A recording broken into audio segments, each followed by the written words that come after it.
Praise the Lord. Hallelujah, hallelujah, hallelujah. దేవుని నామానికి మహిమ కలుగును గాక. మీ అందరికి నా ప్రేమపూర్వక వందనాలు. అందరికీ వందనాలు. బాగున్నారా?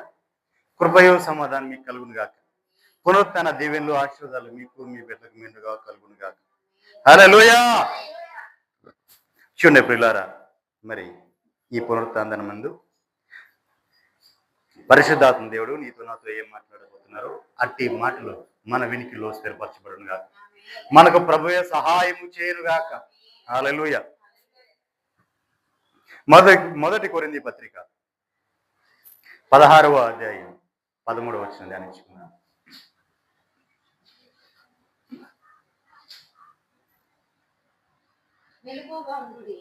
మెలకువగా ఉండుడి, విశ్వాసమందు నిలకడగా ఉండుడి, పౌరుషము గలవారై ఉండుడి, బలవంతులై ఉండుడి. దేవునికి మహిమ కలుగును గాక. హల్లెలూయా. చూడండి పిల్లారా, మనం ప్రతి పని కూడా చేసే పని కూడా ఎలా చేయాలి? ప్రేమతో. ప్రతి కార్యము ప్రేమతో చేయాలి. దేవునికి మహిమ కలుగును గాక. మొదటిగా మెలకువగా ఉండాలి. రెండోది విశ్వాసం ముందు నిలకడగా ఉండాలి. మూడోది పౌరుషము గలవారై ఉండాలి. నాలుగోది బలవంతులై ఉండాలి. ఒక క్రైస్తవుడికి కావలసిన లక్షణాలు ఇవి. ఒక క్రైస్తవుడికి కావలసిన లక్షణాలు. ఏ క్రైస్తవుడైనా, ఏ దేవుని కుమారుడైనా ఆధ్యాత్మిక స్థితిలో బలపడాలి అంటే రోషమ పౌరుషం తెచ్చుకోవాలి, మెలకువగా ఉండాలి, విశ్వాసమునందు నిలకడగా ఉండాలి, బలము పొందుకోవాలి. దేవునికి మహిమ కలుగునుగా. ఇవన్నీ కూడా ప్రతి ఆధ్యాత్మికుడికి, ప్రతి ఆధ్యాత్మిక స్థితిలో నువ్వు బలపడాలంటే ఇవన్నీ కూడా కావాల్సిందే. ప్రతి ఒక్కరి జీవితంలో నువ్వు ఇవి ఉండాల్సిందే. దేవునికి మహిమ కలుగునుగా. ఏముండాలి? ఎలా ఉండాలి? మెలకువ కలిగి ఉండాలి. రెండోది విశ్వాసమునందు నిలకడగా ఉండాలి. విశ్వాసము అవిశ్వాసం ఉండకూడదు. విశ్వాసం ఉంది ఎప్పుడు కూడా నిలకడగానే ఉండాలి. దేవునికి మహిమ కలుగునుగా. హల్లెలూయా. తర్వాత పౌరుషము గలవారే ఉండాలి. దేంట్లో కూడా తగ్గకూడదు. దేంట్లో తగ్గకూడదు? దేవుని యందు ఉంచిన విశ్వాసంలో మనం ఎన్నడూ కూడా తగ్గిపోకూడదు. దేవుని యందు ఉంచిన ఆ నమ్మకంలో ఎన్నడూ తగ్గిపోకూడదు. దేవుని యందు మనం ఉంచిన ఆయన యొక్క కార్యముల మీద కానీ, ఆయన యొక్క విధి విధానాల మీద కానీ, ఆయన యొక్క ఆజ్ఞల మీద కానీ ఆ విశ్వాసం ఎన్నడూ కూడా, ఆయన ఇచ్చిన వాగ్దానాలు ఆశీర్వాదాల మీద మనం ఎన్నడూ కూడా ఏం చేయాలి? తగ్గిపోకూడదు. పౌరుషం కలిగి ఉండాలి. ప్రభువా, దేవుడు ఆ మాట ఇచ్చాడంటే ఆ వాగ్దానం మనం పొందుకొని అనుభవించే వరకు కూడా పౌరుషం కలిగి ఉండాలి. నేను ఖచ్చితంగా పొందుకొని అనిపిస్తాను. ఒకటి విశ్వాసంతో ఉండాలి. విశ్వాసము మెలకువగుండి, మనం ఎప్పుడు కూడా మెలకువగుండి విశ్వాసంతో ఉండాలి. విశ్వాసంలో మనం స్థిరంగా నిలబడి ఉండాలి. విశ్వాసం నిలబడటమే కాదు, పౌరుషం కలిగి దేవుడిచ్చిన ఆ మాట నేను పొందుకొని అనుభవించే వరకు కూడా నేను విడిచిపెట్టాను ప్రభువా మీ పాదాలు అని చెప్పి ఆయన పాదాలను పట్టుకున్నాను. దేవుడికి మహిమ కలుగునుగా. హల్లెలూయా. ఈ పాదాలు పట్టుకొని బ్రతిమాలుకోవాలి. దేవునికి మహిమ కలుగునుగా. హల్లెలూయా. బలవంతులై ఉండాలి. అన్ని విషయాల్లో మనము బలహీనమా బలవంతులమా? బలవంతులు. ఎందుకంటే మన ప్రభు చేత మనం బలవంతులయ్యాం. మన బలమతి ఎందుకు పనికిరాదు? మన యొక్క ప్రభు చేత మనము బలవంతులై ఉన్నాం. దేవునికి మహిమ కలుగునుగా. హల్లెలూయా. చూడండి ప్రియులారా, మార్కు శుభవార్త 14వ అధ్యాయం 37-38 వచనాలు ధ్యానించుకున్నారు.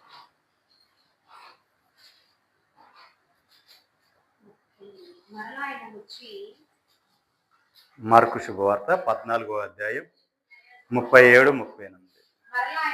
మరలా ఆయన వచ్చి వారి నిద్రించుట చూసి, సీమోను నీవు నిద్రించుచున్నావా? ఒక్క గడి అయినను మేల్కొని ఉండలేవా? మీరు శోధనలో ప్రవేశింపకుండానట్లు మెలకువగా ఉండి ప్రార్థన చేయుడి. హల్లెలూయా. ఏం చేయాలండి? దేనికి? సీమోను ఒక్క గడి అయిను మేల్కొని ఉండలేవా? ఎవరి కోసం? నా కోసం. దేవునికి మహిమ కలుగును కాదు. ప్రభువారు అడుగుతున్నారు, సీమోను అంటే ఎవరండి? పేతురు. ఆయన శిష్యుల్లో ఎక్కువగా ప్రభువుని ప్రేమించిన వాడు పేతురు. ప్రభువు ఎక్కువగా ప్రేమించిన వాడు పేతురు. దేవునికి మహిమ కలుగును కాదు. ఈ పేతురుతో ప్రభు అన్నాడు, సీమోను, నా కోసం ఒక గడి అయినను మేల్కొని ఉండలేవా? దేవునికి మహిమ కలుగును కాదు. హల్లెలూయా. చూడండి ప్రియులారా, ఒక్క గడి అయిన మేల్కొని ఉండలేవా? ప్రభు అదే మాట నిన్ను అడిగితే, ఒక్క గడి అయిన నా కోసం నువ్వు మేల్కొని ఉండలేవా అంటే మరి సమాధానం ఏముంది? ప్రభువా, నేను రాత్రి అంతా తెల్లవాళ్ళు కూడా ప్రార్థన చేస్తున్నానయ్యా అంటావా? ఏం చెప్తావు?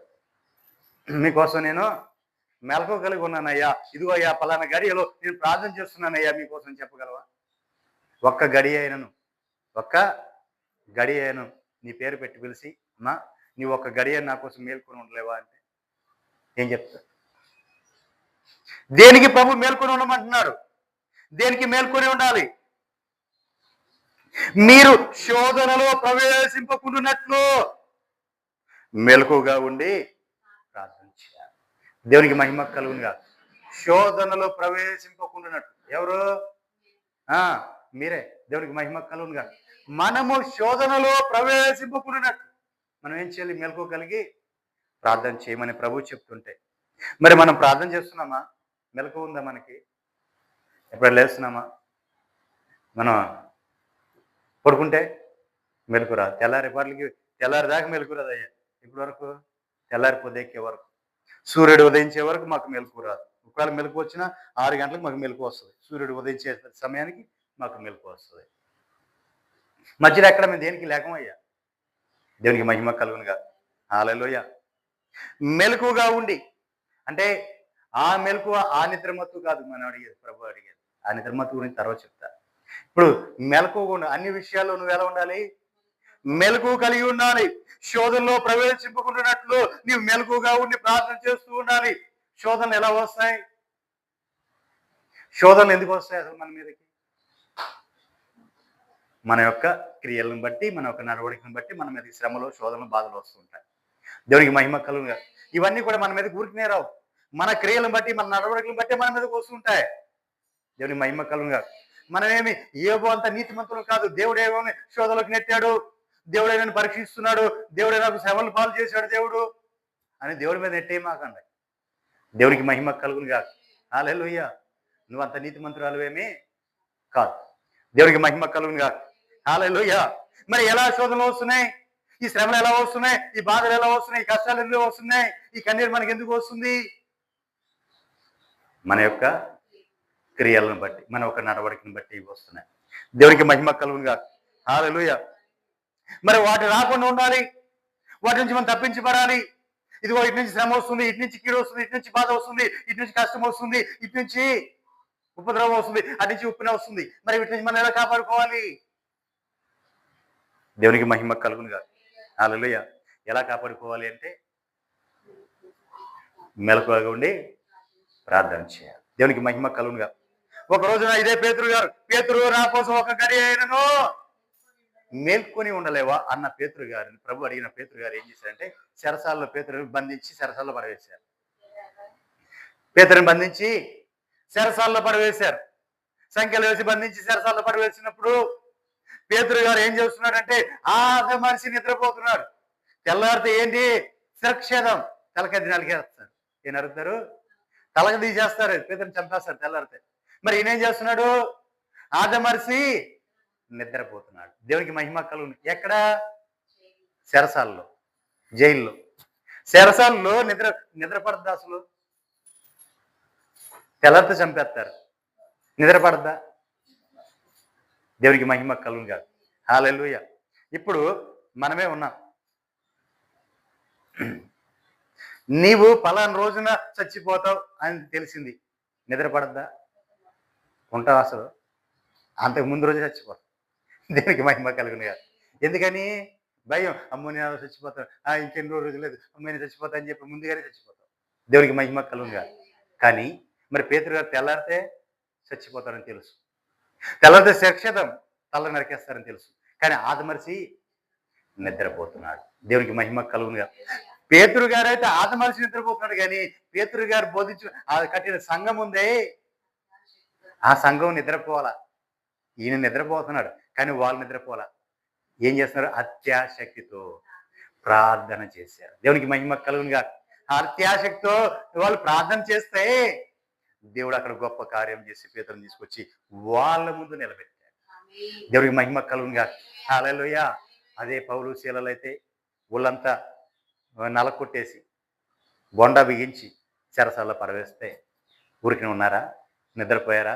ఆ నొప్పులు తట్టుకుంటా అమ్మ, అయ్యా, అబ్బా అన్నారా?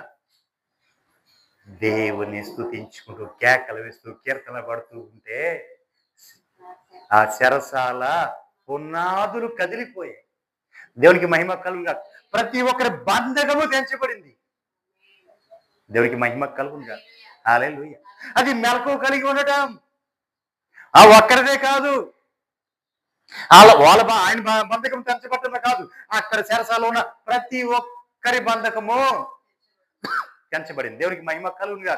హల్లెలూయా. నీవు మాత్రమే మేలు పొందటం కాదు, నీవు మాత్రమే దీవెన ఆశీర్వాదం పొందుకోవడం కాదు, నిన్ను చూసిన అనేకులు పొందుకోవాలి. దేవునికి మహిమ కలుగుగా. నీవే అనేకులకు మాదిరిగా మారిపోవాలి, నీవే మార్గదర్శిగా ఉండిపోవాలి. దేవునికి మహిమ కలుగుగా. హల్లెలూయా. చూడండి, చెరసాల పునాదులు కదిలిపోయాయి, తలుపులు ఎక్కడెక్కడ తెరవబడ్డాయి, అందరి బంధకాలు తెంచిపడపోతే అక్కడ ఉన్న ఆ ఖైదీల్లో ఒక్కడు కూడా బయటకు వెళ్ళాల. ఇప్పుడు అందరే సంఖ్యలు తెగిపోయిన దొంగలు అందరూ ఉంటారు, అంతకులు ఉంటారు, అందరూ తప్పు చేసిన వాళ్ళనే జైల్లో పెడతారు. మరి అలాంటి వారు ఏదో టైంలో ఎవరో ఒకడు ఉంటాడుగా పారిపోయేవాడు. అవకాశం దొరికింది, అక్కడ చేసిన సంఖ్యలను తెంచబడ్డాయి, తలుపులన్నీ అన్ని తెరవబడ్డాయి. ఇప్పుడు ఎవడో ఒకడు ఉంటాడు కదా పారిపోవడానికి అవకాశం వచ్చింది, పారిపోతాడు ఉంటాడా? పారిపోతారు. కానీ అక్కడ చూస్తే ఎవరు కూడా ఒక్కరు కూడా తప్పించుకోలే, అందరూ కూడా అట్లాగే ఉండిపోయారు. దేవునికి మహిమ కలుగుగా. హల్లెలూయా. కారణం ఏంటి? అక్కడ పౌలు శీలలో దేవుని ఆరాధిస్తున్నారు. ఆ ఆరాధన నుంచి బయటికి అడుగు పెట్టలేకపోయారండి. ఒక విధంగా చెప్పాలంటే వాళ్ళ సంఖ్యలు ఊరి కింద పడినట్టు కూడా వాళ్ళకి తెలిసి ఉండదు. ఎందుకంటే మరిచిపోయారు, పరవశిస్తున్నారు. అక్కడే అనేకులు ప్రభు తట్టు తిప్పబడ్డారు. దేవునికి మహిమ కలుగునుగా. హల్లెలూయా. గొప్ప కార్యము వారందరూ చూశారు, దేవుని యొక్క కార్యాన్ని. హల్లెలూయా. కాబట్టి ఎలా జరిగింది? మెలకుగా ప్రార్థించబడి. దేవునికి మహిమ కలుగునుగా. ప్రార్థన చేయాలి. ఎలాగా? శోధనలో ప్రవేశించున్నట్లు మెలకుగా ఉండి ప్రార్థన చేయాలి. ఏ శోధన ఎటు నుంచి వస్తుందో, ఏ బాధ ఎటు నుంచి వస్తుందో అవి రాకుండా ముందుగానే నువ్వు ఎరిగి ఏం చేయాలి, ప్రార్థన చేస్తుంటే అవి దరిదలుపుకు రావు. ఎందుకంటే నీ ప్రార్థన ధూపం ఏమవుతుంది? నీ చుట్టూ దేవుడు కంచిగా వేస్తాడు. అది దాటి ఎవరు కూడా రాలేడు. దేవునికి మహిమ కలుగునుగా. హల్లెలూయా. నిజమే ప్రియులారా, నీవు మెలకువ కలిగి ప్రార్థన చేయాలి. దేనికి చేయాలంటే నీవే శోధనలో ప్రవేశించుకున్నాడు. నీవు ఏ శోధనలో ప్రవేశించకుండా ఉండాలంటే నువ్వేం చేయాలి? మెలకువ కలిగి ప్రార్థన చేయాలి. దేవునికి మహిమ కలుగునుగా. హల్లెలూయా. అలా ప్రార్థన చేయలేకపోయారు ఎవరు? యేసు ప్రభు వారు మూడు గుంపులు చేశాడు. మొదటి గుంపు కింద వదిలిపెట్టాడు, ఒక చోట ఉన్నారు. రెండో గుంపు ఎవరిని తీసుకుని వెళ్ళాడు? పేతురు గారిని, యోహాను గారిని, యాకోబు గారిని తీసుకుని వెళ్ళాడు. వీళ్ళ ముగ్గురిని తీసుకెళ్ళారు. ఇప్పుడు ఇక్కడ ఒక గుంపు ఉంది, ఇక్కడ ఒక గుంపు ఉంది. ఇప్పుడు యేసు ప్రభు వారు అక్కడికి వెళ్ళి సాగినప్పుడు ప్రార్థన చేస్తున్నారు. పలుమార్లు ఆయన సాగిన ముమ్మారు వచ్చాడు. ఆయన తిరిగి వచ్చి చూసినప్పుడు ముమ్మారు కూడా వీళ్ళు ఏం చేస్తున్నారు? నిద్రపోతున్నారు. దేవునికి మహిమ కలుగునుగా. చూడండి ఆ మాట చూడండి, 40వ వచనంలో రండి. ఆయన తిరిగి వచ్చి చూడగా వారు నిద్రించుచుండిరి, ఏలయనగా వారి కన్నులు భారముగా ఉండెను. ఆయనకి ఏమి ఉత్తరం ఇయ్యవలెనో వారికి తోసల. ఏం బదులు చెప్పాలో తెల్లా. నేను మెలకుగా ఉండినైనా మీరు ప్రార్థన చేయండి, మీరు శోధనలో ప్రవేశించుకున్నట్లు మీరు ఇక్కడ ప్రార్థన చేయండి అని చెప్పి అంత దూరం వెళ్ళి ఆయన ప్రార్థన చేసుకొని అసలు వీళ్ళు ఏం చేస్తున్నారా అని చెప్పి తిరిగి వచ్చి చూస్తే ఏం చేస్తున్నారు? నిద్రపోతున్నారు. మరి లేపి మరి ప్రార్థన చేయండి, మళ్ళీ వెళ్ళాడు, మళ్ళీ లేపాడు, మళ్ళీ వచ్చాడు, మళ్ళీ ప్రార్థన చేయమని చెప్పాడు. ఇలా ముమ్మారు ఆయన చెప్తే ముమ్మారు కూడా వీళ్ళు ఏం చేస్తున్నారు? కనులు భారంగా ఉన్నట ఎట్లా మందిరంలోకి రాగానే చక్కగా జ్వాలపాట వచ్చారు. దేవునికి మహిమ కలుగునుగా. హల్లెలూయా. నిజం ప్రియులారా, ఎక్కడ వస్తుందో రాదో కానీ మందిరంలోకి వచ్చే వాళ్ళు చాలా మందికి నిద్ర వచ్చారు. ఇంటికాడ ఇంటికాడ నిద్ర పట్టదు. ఇంటికాడ నిద్ర పట్టదు. కొంతమందికి ఏం చేస్తారు? ఇంటికాడ మాట్లాడొద్దు, ఇంటికాడ నిద్ర పట్టదు. కానీ మందిరంలోకి వచ్చే వాళ్ళకి మంచి నిద్ర పడుతుంది. దేవునికి మహిమ కలుగునుగా. హల్లెలూయా. కాబట్టి పిల్లరా జోగుతున్నారు, నిద్రపోతున్నారు అంటే వీళ్ళు. కళ్ళు భారంగా ఉన్నాయి. వచ్చే అసలు ఏం చెప్పాలి ప్రభుకి, ఏం చెప్పాలి వీళ్ళకి తెలియట్లా. ఏం చెప్పాలి? నా కోసం కొంచెం మీరు ప్రార్థన చేయమని చెప్తున్నాగా, ఎందుకు ప్రార్థన చేయట్లా? అయ్యగారు మా ఇంట్లో పని ఉండి ఆగిపోయిందండి. అమ్మ రోజు వచ్చి ప్రార్థన చేస్తున్నారమ్మా. ఎక్కడ చేస్తామండి, మాకే కుదరట్లేదు, మా పనులు మాకు సరిపోవట్లేదు, ఇక మేము ప్రార్థన ఎక్కడ చేస్తామండి? ఇట్లా రకరకాల వాళ్ళు ఏం చెప్పాలో ఆ సమయానికి వాళ్ళకి అర్థం కాదు, మనకైతే బాగొచ్చు కదా. ఆ సమయానికి అప్పటికప్పుడే టక్కన వచ్చేద్ది. ఎక్కడి నుంచి? లోపల నుంచి ఏదోటి. కానీ వాళ్ళకి అక్కడ రాలా. దేవునికి మహిమ కలుగునుగా. హల్లెలూయా. వాళ్ళు ఏ మాట చెప్పాలో వారికి తెలియలేదు. దేవునికి మహిమ కలుగునుగా. హల్లెలూయా. వాళ్ళకి తోసల ఏ ఉత్తరం ఇవ్వాలి. కింద వచ్చిన ఆయన మూడోసారి వచ్చి మీరు నిద్రపోయి అలసట తీర్చుకోండి. దేవునికి మహిమ కలుగునుగా. హల్లెలూయా. ఇక చాలా అమ్మా చాలు. ఏది ఇప్పటి వరకు అమ్మ మెలకుని ప్రార్థన చేయి, మీరు శోధనలు పడుకున్నారంటే మీరు మెలకుగా ఉండాలి, ప్రార్థన చేయాలి. అమ్మ దేవుని సన్నిధికి రండి, దేవుని సన్నిధిలో పాల్పొంపులు పొందండి, ప్రార్థన చేయండి. అమ్మా మీరు మీ కుటుంబాల చుట్టూ దేవుడు కంచి వేయాలి, మీరు ఆశ్రయించబడాలి, మీరు ఉండాలి, మీకు ఇచ్చిన ఆ కీడు ఆ శోధనలు తొలగిపోవాలి, మీ మీదకి ఏ రాకూడదు, ఏ దారి చేయకూడదు. అమ్మా రెండమ్మా ఉపవాసాలు ఉండి, జాగరణలు ఉండి, రెండమ్మా దేవుని సన్నిధికి అంటే ఏయో సాకులు ఇంత లిస్టు వచ్చేది మన ముందు. దేవునికి మహిమ కలుగును కాదు. అన్నీ అయిపోయినాయి. మూడు సార్లు హెచ్చరించాడు ప్రభు వచ్చి. ఎన్నిసార్లు? 3 సార్లు వచ్చాడు. 3 సార్లు వాళ్ళు వచ్చి లేపు తట్టి మరి చెప్పేళ్ళాడు, హెచ్చరించాడు. కానీ ఏం చేశారు వాళ్ళు? ప్రార్థన చేయాల, నిద్రపోతూనే ఉన్నారు. దేవునికి మహిమ కలుగును కాదు. హల్లెలూయా. నిద్రపోతున్నారు. ఇప్పుడు ఆఖరిగా ప్రభు వచ్చి ఏమంటున్నాడు? ఆయన 3వసారి వచ్చి నిద్రపోయి అలసట తీర్చుకోండి. దేవునికి మహిమ కలుగును కాక. ఇక ఎంజాయ్ యువర్ లైఫ్. ఇక సంతోషంగా ఉండండి. ఇక మీ ఇష్టం, మీరు ఎంతసేపు నిద్రపోతారు, నిద్రపోయి మీ అలసట అంతా తీర్చుకోండి. దేవునికి మహిమ కలుగును కాక. హల్లెలూయా. ఇక చాలును, ఆ గడియ వచ్చి ఉన్నది. ఇదిగో ఆ మనిషి కుమారుడు పాపుల చేతికి అప్పగింపబడుచున్నాడు. దేవునికి మహిమ కలుగును కాక. హల్లెలూయా. ఇక చాలమ్మా చాలు, ఇక మీ ఇష్టం, ఇక మీరు వెళ్ళి పడుకొని అలసట తీర్చుకోండి. దేవునికి మహిమ కలుగును కాక. మెలకువగా ఉండి ప్రార్థన చేయండి, మెలకువగా ఉండి ప్రార్థన చేయండి. మీరు శోధనలో పడకుండా ఉన్నట్లుగా ప్రార్థన చేయండి. మీరు అపవాది శర నుంచి విడిపించబడినట్టుగా ప్రార్థన చేయండి. మీరు అపవాది శరలో పడకూడదు, వారి ఉచ్చుల్లో పడకూడదు, వాడు వేసే అగ్ని బాణాలు చల్లార్చి వరకు మీరు ఉండాలమ్మా అంటే ఏం చేస్తున్నావు? చెప్పరేంటండి? నిద్ర భారము చేత, ఏది కళ్ళ మీద భారము చేత నిద్రపోతుంటే ప్రభు ఏమంటున్నాడు? చాలు నాయన, ఇప్పుడు వరకు మీరు నిద్రపోయింది చాలు అన్నాడా? ఇక నిద్రపోమన్నాడా? నిద్రపోయి మీ అలసట తీర్చుకోండి. దేవునికి మహిమ కలుగుగా. ఇక నిద్రపోయి మీ అలసట తీర్చుకోండి. ఆల్రెడీ రావాల్సిన వాడు వచ్చేసాడు, ఎంటర్ అయిపోయాడు. వాడు ఏమైపోయాడు? ఎంటర్ అయిపోయాడు. రావాల్సిన వాడు వచ్చేసాడు. దేవునికి మహిమ కలుగునుగా. హల్లెలూయా. ఇక ఇప్పుడు మీరు ఏం చేసినా ఏమన్నా అవుద్దా? అవదు. దానికి కారణం ఏంటి? ముందుగానే హెచ్చరించినప్పుడు మనం ఏం చేయాలి? మెలకువ కలిగి ఉండాలి.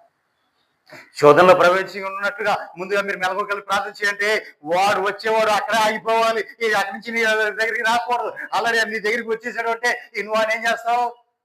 జయించగలవా? జయించక ముందే, వాడు బయలుదేరక ముందే నువ్వేం చేయాలి? వాడిని నీ మీద కొట్లాడు కర్ర వేసుకుని వస్తున్నాడు. వచ్చేవాడిని ఏం చేయాలి? ఎదుర్కోవడానికి నువ్వేం చేయాలి? ముందుగానే నువ్వు నలుగురితో వస్తున్నావు, నా దగ్గర 10 మంది ఉన్నారు అంటే, నువ్వు వచ్చేది నలుగురితో వస్తున్నావు, నా దగ్గర 10 మంది ఉన్నారు అంటే ఏం చేస్తాడు? తగ్గుతాడా అక్కడ? చెప్పరేంటండి? మామూలు చెప్పుకుందాం, కొట్లాటకే వాడు వస్తున్నాడు, కొడతాకు వస్తున్నాడు. ఇప్పుడు నీ వెనకాల 10 మంది అంగు ఆరుబాటు ఉంది. ఈ విషయం వాడు తెలుస్తాడు, అక్కడ ఆగిపోదా? అంటే నీ ప్రార్థనా ధూపం అంతగా ఉంటే వాడి శక్తి ఎక్కడ వాడు నీ దగ్గరికి రాలేడు. కానీ నువ్వేం చేస్తున్నావు? వచ్చినప్పుడు చూద్దాంలే, చేస్తే చేసేవాళ్ళు అన్న. హిజ్కియాలాగా. హిజ్కియా ఏం చేశాడు? హిజ్కియా, ఇదిగో నీ ప్రధానంతరం, నీ సంతతి వారు అందరూ కూడా పట్టబడి అందరూ పట్టబడతారు, అందరూ కూడా శ్రమల పాలైపోతారు, ఈ దేశమంతా నశించిపోతుంది, నేను దాన్ని అప్పగిస్తున్నాను, వాళ్ళ చేతికి అప్పగిస్తున్నాను హిజ్కియాకి ముందుగా చెప్తే హిజ్కియా అన్నాడు, నా తదనంతరం కదా జరిగేది, ఎట్టా జరిగితే అట్టా జరిగింది, ప్రభు చిత్తం నీ జరగచ్చును కాక. దేవునికి మహిమ కలుగు. అంటే నీ సంతతి వారు అంటే నీ కొడుకులు, నీ కుమారులు అందరూ చెరపట్టబడతారయ్యా, వారు నీ వారసుల యొక్క గర్భాలు తేల్చబడతాయ్యా, నీ కుమారులు చెరలోకి వెళ్తారు, కత్తి చేత హతం చేయబడతారు, నీ రాజ్యం నుంచి దూరం అయిపోద్ది అని ముందుగా చెప్తే హిజ్కియా ఏం చేశాడు? ప్రభు చిత్తం ఏమైతే అది జరుగుద్ది, నా హయంలో కాదుగా అని వదిలేశాడు. ఆయన తర్వాతే జరిగిపోయింది. ఏంటని? కల్దీలు వచ్చి ఇశ్రాయేల్ దేశాన్ని పట్టుకొని ఆక్రమించుకొని అన్ని కొలగొట్టి యెరూషలేము కూడా అప్పుడే కూల్చేసి వెళ్ళిపోయారు, కాల్చేసి. దేవుడికి మహిమ కలుగునుగా. ఇది నా తనంతరం కదా, నాదైతే కాదుగా, నేనైతే సేఫే కదా అనుకున్నాడు. దేవుడికి మహిమ కలుగునుగా. హల్లెలూయా. ఎందుకంటే హిజ్కియాని ముందు తీసుకొచ్చాను, ముందుకు వెళ్ళేటప్పుడు హిజ్కియా గురించి నేను చెప్పబోతున్నాను. దేవుడికి మహిమ కలుగునుగా. హల్లెలూయా. నిజమే ప్రియులారా, ఇక చాలును, ఆ గడియ వచ్చి ఉన్నది. ఇది మీరు నిద్రపోయి అలసట తీర్చుకోండి, తర్వాత అనుభవించాల్సింది మీరేగా. నేనున్నాను, హెచ్చరించాను, చెప్పాను, మీరు నా మాట ఇలా. ఇప్పుడు ఏం చేస్తారు? అవి అనుభవిస్తాయి కానీ మీకు తెలియదు, అంతేనా? ఏదైనా అంతేనండి. ముందుగా ఏదైనా చెప్తే అవదు. ఆ శ్రమ అనుభవించి, బాధ అనుభవించి, దాని కష్టం ఏంటో, దాని ఇదేంటో తెలిసిన తర్వాత అప్పుడు అమ్మో, ఆ రోజు అయ్యారు చెప్పిన మాట ఏమంటే ఇది మనకు వచ్చి ఉండేది కాదుగా. దేవునికి మహిమ కలుగును కాదు. అంతేనా? దేవునికి మహిమ కలుగును కాదు. హల్లెలూయా. అందుకే ప్రభు కూడా అలాగే వదిలేశాడు. ఏమని? ఇక మీరు అలసట తీర్చుకొని నిద్రపోండి, దేవుడికి మహిమ కలుగు. మరి అప్పుడు ముమ్మారు వచ్చి పరీక్షించాడే, ముమ్మారు వచ్చి తట్టి లేపాడే, ముమ్మారు 3 సార్లు వచ్చి లేపాడు ప్రభు. మీరు మెలకువని ప్రార్థన చేయండి, మీరు శోధనలో ప్రవేశించుకున్నట్లు మెలకువని ప్రార్థన చేయండి, మీరు శోధనలో ప్రవేశించుకున్నట్లు మెలకువని ప్రార్థన చేయండి. అలా 3 సార్లు వచ్చి ప్రభు చెప్పాడు. వాళ్ళు హెచ్చరించాడు, లేపి తట్టి మరీ చెప్పాడు, మాట వినలా. ఇక 4వసారి వచ్చి ఇక మీరు మీ అలసట, నిద్రపోయి అలసట తీర్చుకోండి అని చెప్పేశారు. ఎందుకంటే ఆ గడియ వచ్చి ఉన్నది. ఇక వాడిని మీరు జయించలేదు. ఎందుకంటే వాడిని అనుభవించిన తర్వాత, మీరు ఆ శోధనలు అనుభవించిన తర్వాత అప్పుడు మీరు ఇది అవ్వాలి. అవి మీరు అనుభవించాలి. కాబట్టి ఇక మీరు నిద్రపోండి, ఇక మేలుకోకుండా ఉపయోగం లేదు. దేవునికి మహిమ కలుగును గాక అని చెప్పేశాడు. దేవునికి మహిమ కలుగును గాక. హల్లెలూయా. నిజమే ప్రియులారా. ఇంకా కొంతమంది ఉంటారు, కొన్ని రకాలుగా ఇంకా మత్తులై ఉంటారు. మెలకువ ఉండి ప్రార్థన చేయాలి. ఆ మెలకువ రాకుండా కొంతమంది మత్తులు ఉంటారు. ఎలా మత్తులు? లూకా శుభవార్త 21వ అధ్యాయం 34వ వచనం నుంచి ధ్యానించుకుందాం. మీ హృదయములను ఒకవేళ మీ హృదయాలను ఏంటి? తిండి వలనైనను, మత్తు వలనైన, ఐకిక విచారణ వలనైన మందముగా ఉన్నందున ఆ దినము అకస్మాత్తుగా మీ మీదకి ఉరి వచ్చినట్లుగా రాకుండా మీ విషయమై మీరు జాగ్రత్తగా ఉండాలి. దేవునికి మహిమ కలుగునుగా. ఎలాగండి? మన హృదయాలను ఎలా తృప్తిపరచుకుంటుంటాం? ఏమని? ఆదివారం వచ్చేపటికి ఏం తెచ్చుకుందాం, ఏం తిందాం, ఏముందాం, మళ్ళీ ఆ వండుకొని తినేపటికి మా తెచ్చేపల్లి లేట్ అయిందండి, మరి ఆ వండుకొని మళ్ళీ రావాలిగా, మళ్ళీ మీరు వదిలిపెట్టేది 2 అవుతుంది. మరి మేము వెళ్ళంగానే మేము అప్పుడు ఎక్కడ వండుకోం, మేము తినాలిగా.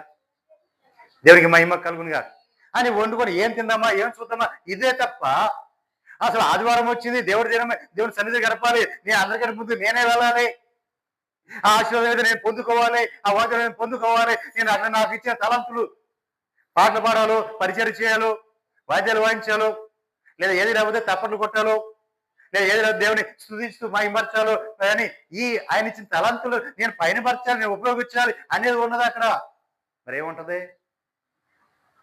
ఆదివారం వచ్చిందంటే అయ్యగారు వచ్చి పాటలు పాడుకొని ఆరాధన చేసుకొని అన్నీ అయిన తర్వాత వాక్య టైంకి ఏమ్మా ఇప్పుడే వంట అయిందండి. దేవునికి మహిమ కలుగునుగా. హల్లెలూయా. ఏది? ప్రభు దినం అది. ఆదివారం అంటే ఎవరిదే? ఆదివారం అంటే దేవుని దినం, దేవునికి నియమించబడిన దినం. 6 రోజులు నీవు నీ జీవనోపాధి కోసం కష్టపడు. ఈ 7వ దినం వచ్చి నా సన్నిధిలో గడుపు. నువ్వు ఆ రోజున నువ్వు ఏ పని చేయకూడదు, ఏ పని ముట్టుకోకూడదు. దేవునికి మహిమ కలుగునుగా. ఆదివారం వస్తేనే ఎక్కడ లేని, వారం అంతా లేని పనులని ఆ రోజే మన నెత్తి మీద ఉంటాయి. దేవునికి మహిమ కలుగునుగా. మనం దేవుడికి ఇవ్వాల్సిందేనా అని దేవుడికి ఇవ్వం. దేవునికి మహిమ కలుగునుగా. కొంతమంది ఏం చేస్తామంటే ఆచారంగా ఆదివారం కాబట్టి మేము ఆరాధనకి వెళ్ళాలి. ఆరాధనకి వెళ్ళామా, కాసేపు కూర్చున్నామా, వచ్చేసాం, అయిపోయింది, ఈరోజు ఆరాధన అయిపోయింది, అంతే. దేవునికి మహిమ కలుగునుగా. హల్లెలూయా. నిజప్రియులారా, మరి మన హృదయంలో ఏం చేస్తున్నాం? ఒకవేళ తిండికైనాను, తిండి వలనైనాను, మత్తు వలన తిండి ఆదివారం అంతా తినాలి. రెండోది ఏం చేయాలి? నిద్రపోవాలి. ఇన్ని రోజులు సరే నిద్ర ఉండదు, ఆదివారం ఖాళీ కాబట్టి ముందుగా ఏం చేయాలి? మంచిగా తినాలి. తినంగానే ఏమొస్తుంది? నిద్ర వస్తుంది, నిద్రపోవాలి. ఐకిక విచారం లేక మళ్ళీ ఏం చేయాలి, అదేం చేయాలి, ఇదేం చేయాలి, అది ఎట్లా చేయాలి, ఇది ఎట్లా చేయాలి, ఎక్కడెక్కడో ఇక ఎన్ని ఐక్య విచారం. మన ఆలోచనలు వెళ్తుంటాయి. మన విచారం, దానికోసం విచారం, దీనికోసం విచారం, అన్ని విచారాలే. ఎక్కడొస్తే విచారం లేక ఇంకేముంటుంది బతుకులు? దేవుని సన్నిధికి వచ్చి ఎవరిని తొలగించుకోవాలి. రావు మనకి అన్ని ఏమొస్తుంటే ఉదాహరణ వెనకాల కూడా వస్తుంటాయి, అన్ని విచారాలే. ఎట్లా విచారాలు? ఏ విచారాలు? ఆదివారం సోమవారం సీటు పడితే ఏం కట్టాలి, మంగళవారం సీటు పడితే ఏం కట్టాలి, బుధవారం సీటు పడితే ఎట్లా కట్టాలి. దేవునికి మహిమ కలుగునుగా. హల్లెలూయా. లేదంటే ఇంకేముంది? ఈఎంఐ ఎలా కట్టాలి, ఈఎంఐ ఎలా కట్టాలి, లేదంటే అక్కడికి వెళ్ళి అది ఎలా తీర్చబడాలి, అవసరాలు తీర్చాలి, వాడికి ఇవ్వాల్సిన అప్పు ఎలా ఇవ్వాలి. ఇవే విషయాల్లో రకరకాల విషయాలు. ఏం తినాలి? మళ్ళీ ఇంకో విషయాల్లో ఇంకోటి ఉంది, ఐక్య విషయాల్లో ఇంకోటి ఉంది. ఏంటి? రేపు ఏం తినాలి, రేపు ఏం తినాలి, ఏం వండుకోవాలి, ఎలా వండుకోవాలి, ఏం చూద్దాం. చూసి ఫలానా రబ్బా బాగా ఉన్నట్టుంది, రేపు ఇది మనం ట్రై చేసుకుంటాం. దేవుడికి మహిమ కలుగునుగా. ఇవన్నీ ఐక్య విచారంలో. ఇవన్నీ కూడా ఏం చేస్తాయి? మందంగా. ఇవన్నీ కూడా మనకి ఎలా ఉంటాయి? మందంగా ఉంటాయి. అంటే ఇక పని ఎక్కడ అవదు. మనం అంతా ఎలా ఉంటాం? మందంగా ఉంటా ఉంటే సోమరితనంగా ఇక మంచం నుంచి లేగని పరిస్థితి.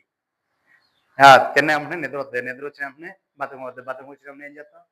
మంచం మీద పడతాం. మనం పడుకుందా, ఇంకొంచెం పడుకుందా, ఇంకొంచెం పడుకుందా, లేకొచ్చు, చేసుకోవచ్చు. దేవునికి మహిమ కలుగునుగా. హల్లెలూయా. ఒళ్ళంతా ఏమైపోద్ది? మందంగా మారిపోద్ది. ఆ దినము అకస్మాత్తుగా మీ మీదకి ఉరి వచ్చినట్టు వస్తుందని మీరు ఎరగాలి. దేవునికి మహిమ కలుగునుగా. ఇలా ఉంటే తెలుస్తుందా నీకు? ప్రభు ఎప్పుడు రాబోతున్నాడు, ఎలా రాబోతున్నాడు నీకు ఎలా తెలుస్తుంది? ఉదయకాలం వస్తాడా, మధ్యాహ్న కాలం వస్తాడా, సాయంకాలం వస్తాడా, మధ్యరాత్రిలో వస్తాడా, ఏ కాలంలో ప్రభు వస్తాడు, ఎలా వస్తాడు? ఆయన వచ్చే వాళ్ళు నువ్వు సిద్ధపడి ఉండాలి, నువ్వు మెలకు కలిగి ఉండాలిగా. అలా నీలో మెలకు లేకుండా నువ్వు ఆయన ఎదుర్కోవడానికి నువ్వు సిద్ధంగా లేకోకుండా ఉంటే, ఆయన వచ్చి వెళ్ళిపోతే నీకు ఉపయోగం ఏముంది? ఇంతకాలం భక్తి చేసి ఇంతగా ఉండి నీకు ఉపయోగం ఉంది? నీవు కనిపెట్టేది ఎవరి కోసం? ప్రభు కోసం కనిపెట్టాలి. ప్రభు రాకడ దినం కోసం కనిపెట్టాలి. ప్రభు రాకడ దినంలో నీవు ఏమొచ్చాలి? ఎత్తబడాలి. మరి ఎత్తబడకపోతే ఉపయోగం ఏమైనా ఉందా? ఇంత భక్తి చేసిన ఉపయోగం ఏమైనా ఉందా? లేదు. దేవునికి మహిమ కలుగునుగా. కాబట్టి మరి నువ్వు ఎలా ఉండాలి? మెలకు కలిగి ఉండాలి. ఆ దినం ఎప్పుడు వస్తుందో దేవుడు చెప్పాడు, అకస్మాత్తుగా వస్తుంది, రెప్పపాట్లో జరిగిపోద్ది. ఏది? రావటం, ప్రభు రావటం, అందరూ ఈ మెలకు ఉన్న వాళ్ళందరూ ఎత్తబడటం కూడా ఎప్పుడు? రెప్పపాటు అంటే కన్నురెప్ప మనం మూసి తెరిచినంత సేపులోకి జరిగిపోద్ది కార్యం అంతా కూడా. పరిశుద్ధులు అందరూ కూడా ఒకేసారి భూమి మీద ఎత్తబడతారు. అదే క్షణములో భూమి మీద శ్రమల కాలం ప్రారంభమైపోతుంది. 3.5 సంవత్సరాలు శ్రమలు అయితే 3.5 సంవత్సరాలు మహాశ్రమ. ఈ శ్రమల కాలం ప్రారంభం అవడానికి, పరిశుద్ధంగా ఎత్తపడడానికి ఒకే గడియ. వాళ్ళు అట్లా పైకి భూమి నుంచి పైకి ఎత్తపడతారు, భూమి మీద శ్రమలు ప్రారంభం అయిపోతాయి. దేవునికి మహిమ కలుగునుగా. హల్లెలూయా. రెప్పపాటులో జరిగిపోతుంది. అందుకే చెప్పాడు, మంచం మీద ఎదురు పడుకుంటే ఒకరు ఎత్తపడతారు, తిరగలు ఇద్దరు విసురుతూనే ఉంటారు, ఒకరు ఎత్తపడతారు, పొలంలో ఉంటే ఒకరు ఎత్తపడతారు. దేవునికి మహిమ కలుగునుగా. అంటే చూడండి, అదే క్షణం నువ్వు చూస్తూనే ఉండవు, నువ్వు ఇద్దరు కలిసి ఎదురు బదురు కూర్చొని మాట్లాడుకుంటూ కబుర్లు చెప్పుకుంటూ దాన్ని పట్టుకొని ఇసురుతూనే ఉంటారు, తిరగలి ఎదురు బదురు కూర్చొని అటు వచ్చి ఇటు చేసి ఏం చేస్తారు, దాన్ని గిరిగిరా తిప్పుతూ ఉంటారు, ఆహారాన్ని పిండి చేస్తుంటారు. అలా ఇసురుతూనే ఉన్నప్పుడే అవి ఏమైపోయింది, అరే ఏమైపోయింది ఏమైపోయింది, ఇది ఇప్పటిదాకా నా ఎదురుగానే ఉంది, ఎదురు కలిసి మాట్లాడుతున్నా, నేను మాట్లాడుతూనే ఉన్నాను, అవి కనపడకుండా పోయింది, నువ్వు మాత్రం అక్కడ ఉండిపోయావు. దేవునికి మహిమ కలుగునుగా. రెప్పపాటులో పరిశుద్ధులు ఎత్తపడతారు. దేవునికి మహిమ కలుగునుగా. కాబట్టి ఎలా ఉండాలి, ఎలా ఉండాలి చెప్పరేంటండి? అకస్మాత్తుగా మీ మీదకి ఊరి వచ్చినట్లుగా రాకుండా, అకస్మాత్తుగా మీ మీదకి ఊరి వచ్చినట్లుగా అది రాకుండా చూసుకోవాలి. నువ్వు మెలకుగా లేకపోతే నీ మీదకి కత్తి వస్తుందో, నీ మీదకి తెగులు వస్తుందో, నీ మీదకి క్షామం వస్తుందో నీకు ఎలా తెలుస్తుంది? నువ్వు మెలకుగా ఉండి కనిపెడుతూ ఉండాలి. దేవుడికి మహిమ కలుగునుగా. మన దేవుడు ఎవరనుకున్నారు? అన్నీ ముందుగానే బయలుపరిచే దేవుడు, అన్నీ ముందుగానే చెప్పి చేసే దేవుడు, చెప్పకుండా చేసే దేవుడు కాదు మన దేవుడు. అన్నీ కూడా ఆయన ముందుగానే మనకు తెలియజేసిన తర్వాత చేస్తారు. దేవునికి మహిమ కలుగునుగా. ఆయన వస్తాడు ఖచ్చితంగా చెప్పారు, నేను తీసుకుని వెళ్తాను, నేను వచ్చి తీసుకుని వెళ్తాను ఖచ్చితంగా చెప్పి వస్తానని చెప్పినాడు. ఏ క్షణం వస్తాడో మనకు తెలియదు, ఆ క్షణం మాత్రమే దాచించాడు. అన్నీ కూడా ముందు నేను చెప్పాడు, సూచనలన్నీ కూడా ఇగో ఇలా ఉంటాయి, నా రాకడానికి ముందు ఇవి ఇలా జరుగుతాయి, ఇలా ఉంటాయి మొత్తం చెప్పాడు. అన్నీ కూడా అలాగే ఉన్నాయి, అన్నీ కూడా జరిగిపోయాయి. కానీ ఇప్పుడు ఏంటి, ఆ క్షణం మాత్రమే మనకు తెలియదు. ఒకవేళ ఆయన రావటం ఆలస్యం ఉందని కారణం ఏంటి? ఇంకా నేను నా కోసం ఆయన ఆలస్యం చేశాడంటే నేను ఇంకా పరిశుద్ధపరచబడాలి, నేను ఇంకా ఇది ఆయన కోసం ఎదురు చూసి ఉండాలి, నేను నాలో ఎక్కడో లోపం ఉంది, దాన్ని నేను సరి చేసుకోవాలి, నాకే అవకాశం ఇచ్చాడు అని ఎదురు చూస్తూ ఉండాలి తప్ప ఆదమరిసి మనము నిద్రపోకూడదు. దేవునికి మహిమ కలుగునుగా. హల్లెలూయా. ఎలా ఉండాలి? ఆయన అకస్మాత్తుగా మీ మీదకి ఉరి వచ్చినట్టుగా రాకుండా మీ విషయమై మీరు జాగ్రత్తగా ఉండాలి. దేవునికి మహిమ కలుగునుగా. హల్లెలూయా. 36.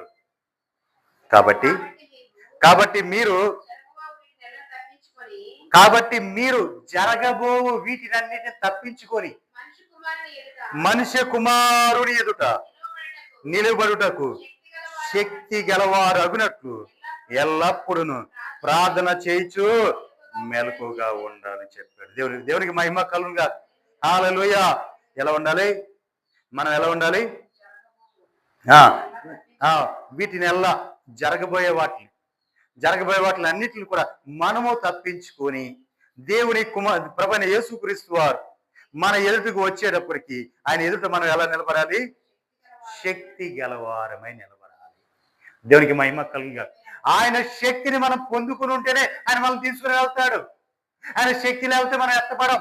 ఆయన దగ్గరకు వచ్చి నిన్ను చేయబట్టుకొని అమ్మ రా అని తీసుకుని వెళ్ళడు. ఆయన మధ్యాకాశంలో నిలబడతాడు. భూమి మీద నుంచి మనం ఎత్తబడాలి. దేవునికి మహిమ కలుగునుగా. మనం ఎత్తబడాలి అంటే ఆయన శక్తి ఉంటే తప్ప మనం ఎత్తబడాలి. ఆయన ఆత్మను పొందుకుంటే తప్ప మనం ఎత్తబడాలి. ఆ ఆత్మ మనం ఆయన సన్నిధికి మనం వెళ్ళాలి తప్ప ఆయన మన దగ్గర రాడు. అది రెండో రాకడ కాదు. ఎత్తబడే ప్రభువారు రెండో రాకడ భూమి మీదకి వచ్చేది ఎప్పుడు? భూమి మీద కాలు పెట్టేది ఎప్పుడు? 1000 ఏండ్ల తీర్పులో. మొదటి రాకడ ఆయన ఎప్పుడు వచ్చారు? 2020 5 సంవత్సరాల క్రితం భూమి మీదకి వచ్చారు. ఇప్పుడు రెండో రాకడలో ఆయన భూమి మీదకి రాడు. ఎక్కడ ఉంటాడు? మధ్యాకాశం. పరిశుద్ధుల్ని తీసుకుని వెళ్ళడానికి ఆయన మధ్యాకాశంలో ఉన్నప్పుడు భూమి మీద నుంచి మనమే ఆయన చేరుకోవాలి, మనం ఎత్తబడాలి. దేవునికి మహిమ కలుగునుగా. తర్వాత 7 సంవత్సరాల పెండ్లి విందు. ఇక 7 ఏండ్ల శ్రమలు ముగిసిన తర్వాత 1000 ఏండ్ల పరిపాలన ఉంది. ఎవరి పరిపాలన? దేవుడి పరిపాలన. ఈ 1000 ఏండ్ల పరిపాలన ఆయన వచ్చినప్పుడు అప్పుడు భూమి మీద కాలు పెడతాడు. దేవునికి మహిమ కలుగునుగా. అది రెండవ రాకడ. దేవునికి మహిమ కలుగునుగా. హల్లెలూయా.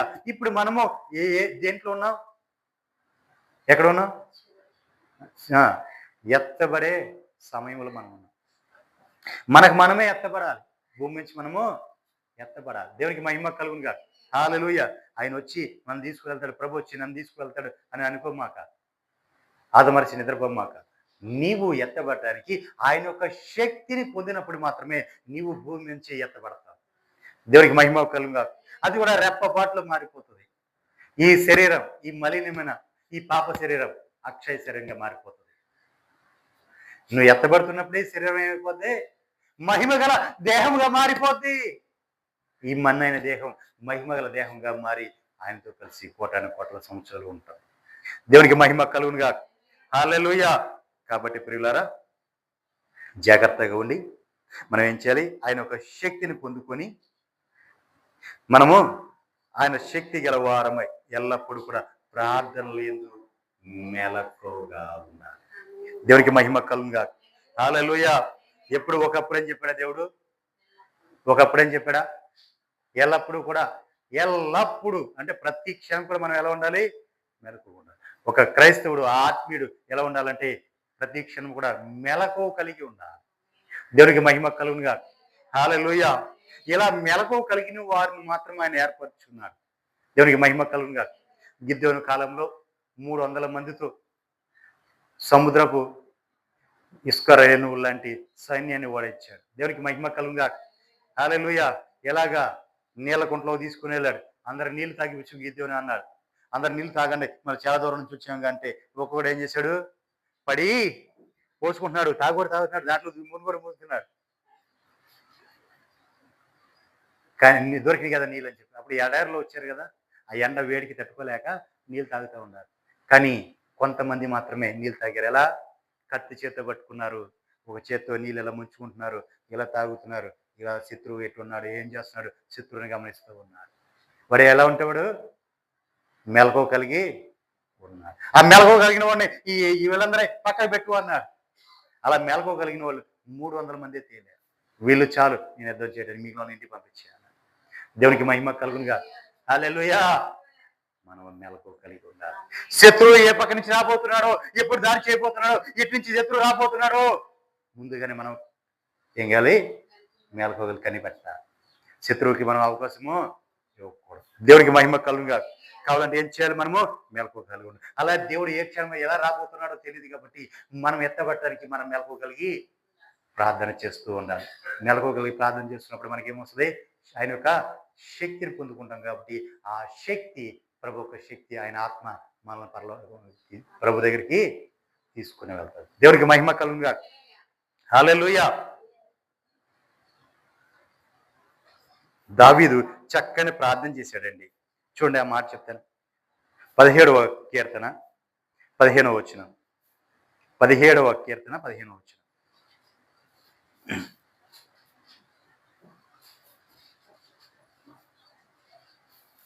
మెలకువగుంటే మనం ఏం చూడొచ్చు చెప్తా. ప్రభువు వారు వస్తున్నారు, మధ్యరాత్రి వస్తున్నారు కదా, మరి ఆయన ఎదుర్కోవాలి కదా. మనం ఎదుర్కొనడానికి మనం మెలకువగా ఉండాలి కదా. నేనైతే నీతి గలవాడనై మీ ముఖ దర్శనము చేసేదను. నేను మేల్కొనినప్పుడు నీ స్వరూప దర్శనం నా ఆశ తీరా దర్శించు. దేవునికి మహిమ కలుగును. హల్లెలూయా. ఆయన ఆశ అంట, ఆయన ఆశ తీర్చుకుంటాడంటే ఎప్పుడు? ఆయన మెలకువగుండి. దావీదు ఏమంటున్నాడు? ప్రభువా, నేను మెలకువగా ఉండి నీ స్వరూప దర్శనం నా ఆశ తీర్చుకుంటానయ్యా. అంటే దేవా, నిన్ను నేను చూడాలనే ఆశ, నేను మెలకువగుండి నేను తీర్చుకుంటానయ్యా. ఎప్పుడు? ఆయన మధ్యాకాశానికి వచ్చినప్పుడు, మనం ఎత్తబడినప్పుడు ఆయన చూసి మనం ఆశ తీర్చుకోవాలి. దేవునికి మహిమ కలుగునుగా. హల్లెలూయా. నేనైతే అన్నాడు. అసలు చూడండి, నేనైతే ఎంత గర్వంగా చెప్తున్నాడు చూడండి. దేవునికి మహిమ కలుగునుగా. ఎంత కాన్ఫిడెన్స్ చూడండి. నేనైతే నీతి గలవాడనై నీ ముఖ దర్శనము చేసేదాన్ని. బా, కదిలించేసిందండి ఈ మాట నన్నైతే. నేనైతే నీతి గలవాడనై నీ ముఖ దర్శనము చేసి. దేవా స్తోత్రం. అసలు ఎంత కాన్ఫిడెన్స్ ఉందో చూసారా? నేను నీతి గలవాడనై నీ ముఖ దర్శనం నేను చేస్తాను. దేవునికి మహిమ కలుగునుగా అని అంత ఆ కాన్ఫిడెన్స్ చూడండి ఆయనలో.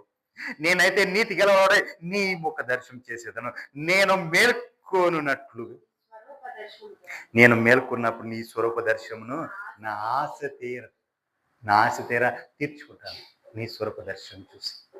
దేవునికి మహిమ కలుగునుగా. హల్లెలూయా. ఏ నరుడు కూడా దేవుని చూసి బ్రతకడు. ఏ నరుడు కూడా దేవుని చూసి బ్రతకడు. కానీ ఈయన అంటున్నాడు ఏమని? నా ఆశ తీరా నీ స్వరూప దర్శనాన్ని నేను చూస్తానయ్యా. మేల్కొని ఉంది. ఎప్పుడు?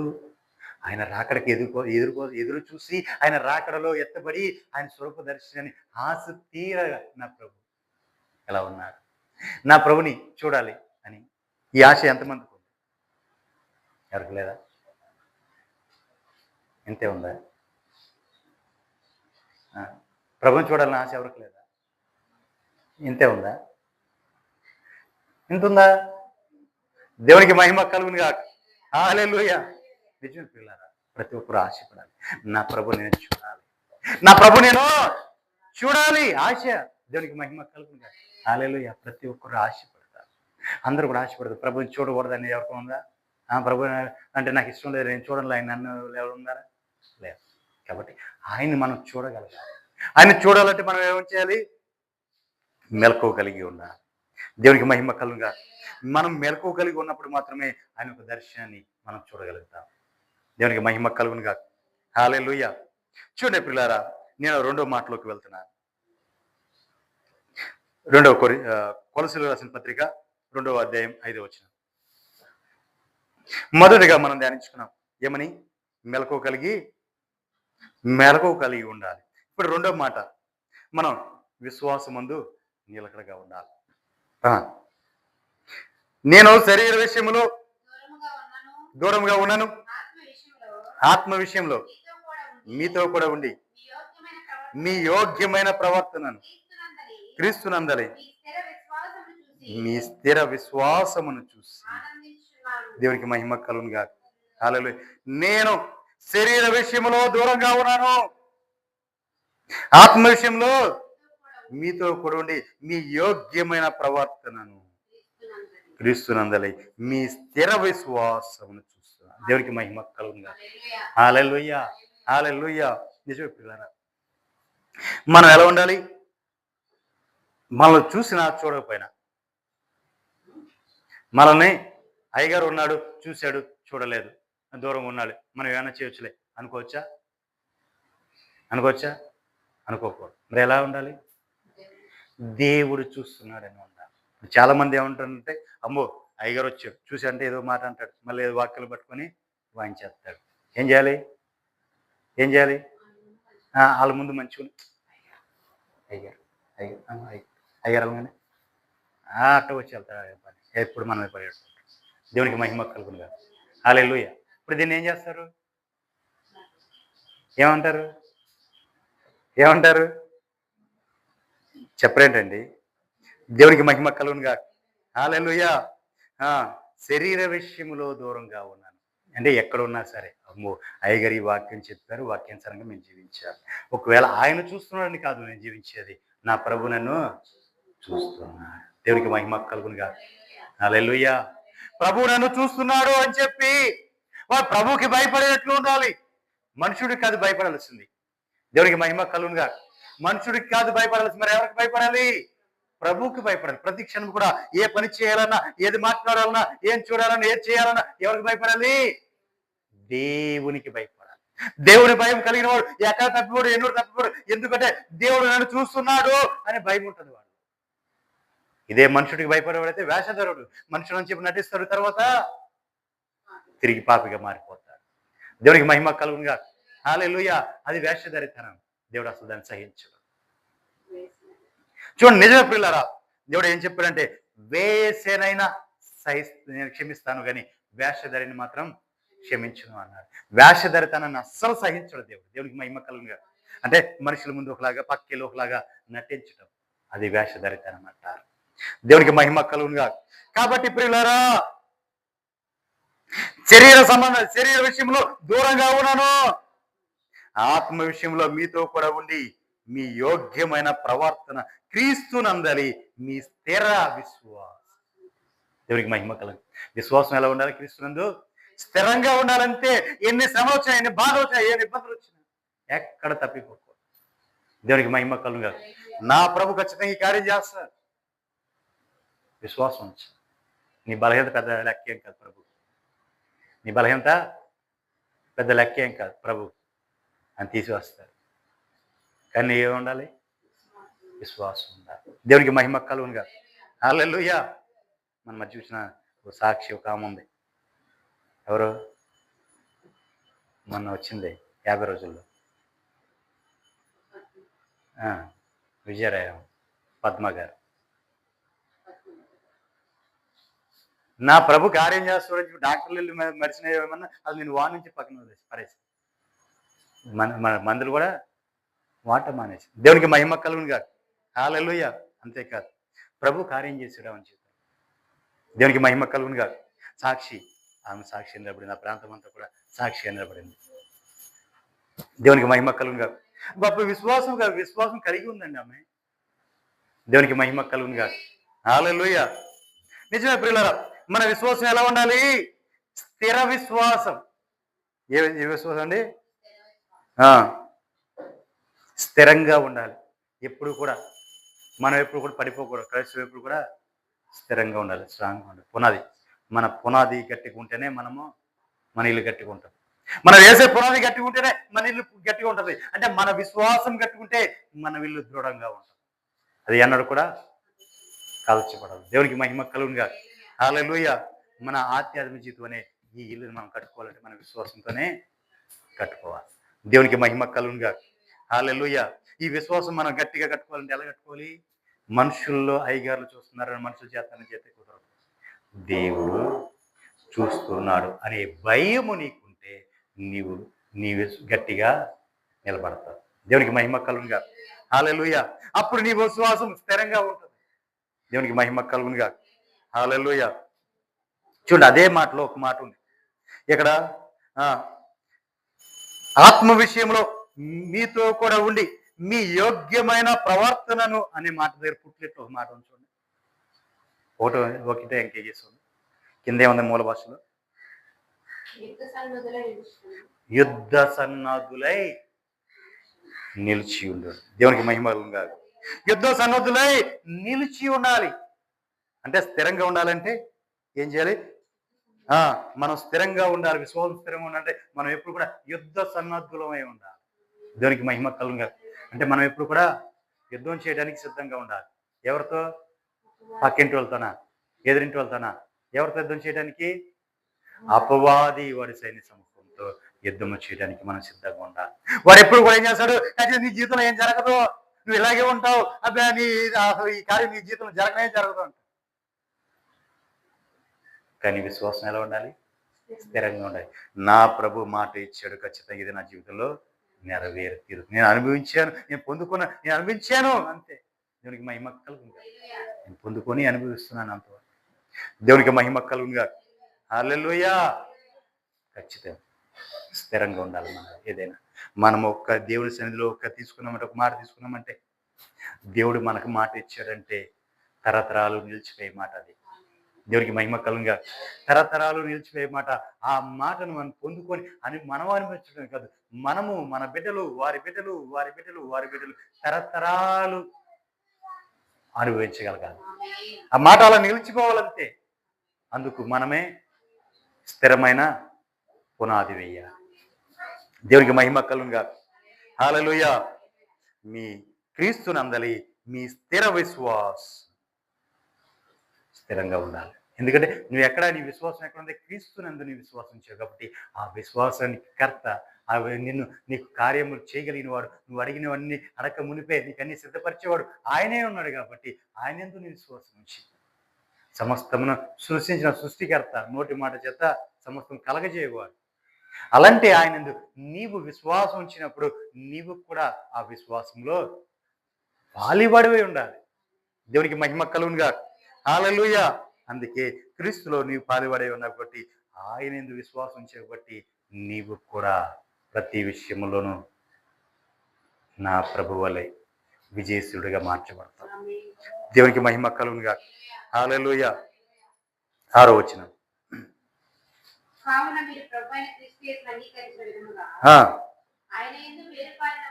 చూసారా, ఆయన యందు వేరు పారిన వారై ఇంటి వలె కట్టబడుచు మీరు నేర్చుకున్న ప్రకారం విశ్వాసమందు స్థిరపరచబడాలి. ఒక్క నిమిషం అండి. ఆయన ఎందు మనం ఎలా ఉండాలి? దేవుని ఎందు మనం ఎలా ఉండాలి? వేరు పారిన వారే ఉండాలి. దేవునికి మహిమ కలుగునుగా. వేరు ఎంత లోతుగా వెళ్తే అంత స్ట్రాంగ్ ఉంటుంది చెట్టు. అవునా కదా? అవునంటారు కదంటారా? వేరు పైన ఉందనుకోండి, ఉంటుందా చెట్టు? ఉంటుందా? పడిపోద్దా? ఇప్పుడు వేళ్ళు ఉన్నాయి, వేళ్ళు పైపైన పాక్కుంటూ వెళ్ళింది, అలముంటే ఇదంతా అలిగిపోయింది, వేళ్ళు పైపైన ఉన్నాయి. ఇప్పుడు ఈ చెట్టు ఏం చేద్దే? గట్టిగా ఉంటుందా? ఒక ఏరు కిందకి భూమిలోకి వెళ్ళిపోయింది, అది గట్టిగా ఉంటుందా? పైపైన పారింది ఎప్పుడు కూడా ఊరిలో పడిపోద్ది, కానీ వేరు లోపలికి వెళ్ళింది మాత్రం స్ట్రాంగ్ ఉంటుంది. అలా క్రీస్తులో మనం వేరు పరి మన పునాది స్ట్రాంగ్ చేసుకోవాలి. మన పిల్లలు స్ట్రాంగ్ ఉంటేనే ఇల్లు కట్టుకుంటుందా? మన ఇల్లు మీరు దేంతో కట్టారండి? సిమెంట్తో. దేవునికి మహిమ కలుగునుగా. పునాది ఎలా వేశారు? గట్టిగా వేసారా? పైపైన వేసారా? లోతుగా పోయితేవి అక్కడి నుంచి ఐరన్ పెట్టి వేసుకొచ్చారా? ఎందుకని? గట్టిగా ఉండాలి. లేదా పైపైన నిలబెట్టేసి పైపైన కప్పేశారా? పైపైన కప్పింది ఏమవుద్ది? పడిపోద్ది. అదే గట్టిగా లోతుగా వేసింది. ఇప్పుడు మన ఆధ్యాత్మిక అనే మన ఇల్లు కూడా అలా స్ట్రాంగ్గా కట్టుకోవాలి. క్రీస్తులో మనం ఏరు పారాలి. మన ఏరు ఎంత లోతుగా, ఆయనలో ఎంత లోతుగా వెళ్తుందో అంత బలం చేకూర్చబడుతుంది. దేవునికి మహిమ కలుగునుగా. అంత శక్తిని మనం పొందుకుంటాం. దేవునికి మహిమ కలుగునుగా. కింద వచ్చిన ఇంటి వలె కట్టబడుచు మీరు నేర్చుకున్న ప్రకారముగా విశ్వాసమందు స్థిరపరచబడుతూ బలంగా ఉండాలి. 9వ వచనానికి రండి. 9. ఏలయనగా దేవత్వం యొక్క సర్వ పరిపూర్ణత శరీరముగా క్రీస్తునందు నివసిస్తుంది.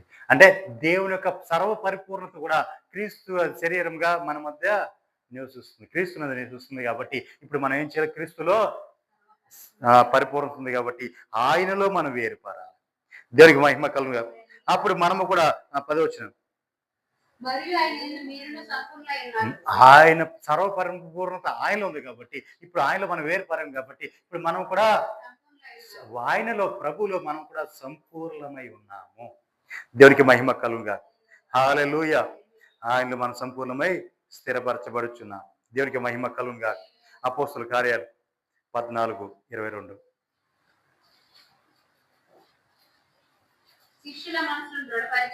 శిష్యుల మనసులను దృఢపరిచి విశ్వాసమందు నిలకడగా ఉండవలెనని అనేక శ్రమలను అనుభవించి మనము దేవుని రాజ్యంలో ప్రవేశింపవలని వారిని హెచ్చరించారు. దేవునికి మహిమ కలుగునుగా. అపోస్తులు ఏం చేశారంటే, అపోస్తులు శిష్యులను బలపరుస్తూ వచ్చి సంఘాన్ని బలపరిచారు. ఎలాగా? మీరు మీ మనసును దృఢపరచుకోండి, మీ మనసును గట్టి చేసుకోండి, మీరు విశ్వాసమందు నిలకడగా ఉండండి. మీరు మీ విశ్వాసమందు ఎలా ఉండాలి? నిలకడగా ఉండండి. అనేక శ్రమలు మీకు వస్తాయి, అనేక బాధలు వస్తాయి. వాటిని అనుభవించిన తర్వాత దేవుని రాజ్యంలో మనము ప్రవేశిస్తాం. దేవునికి మహిమ కలుగునుగా అని వారిని హెచ్చరించారట.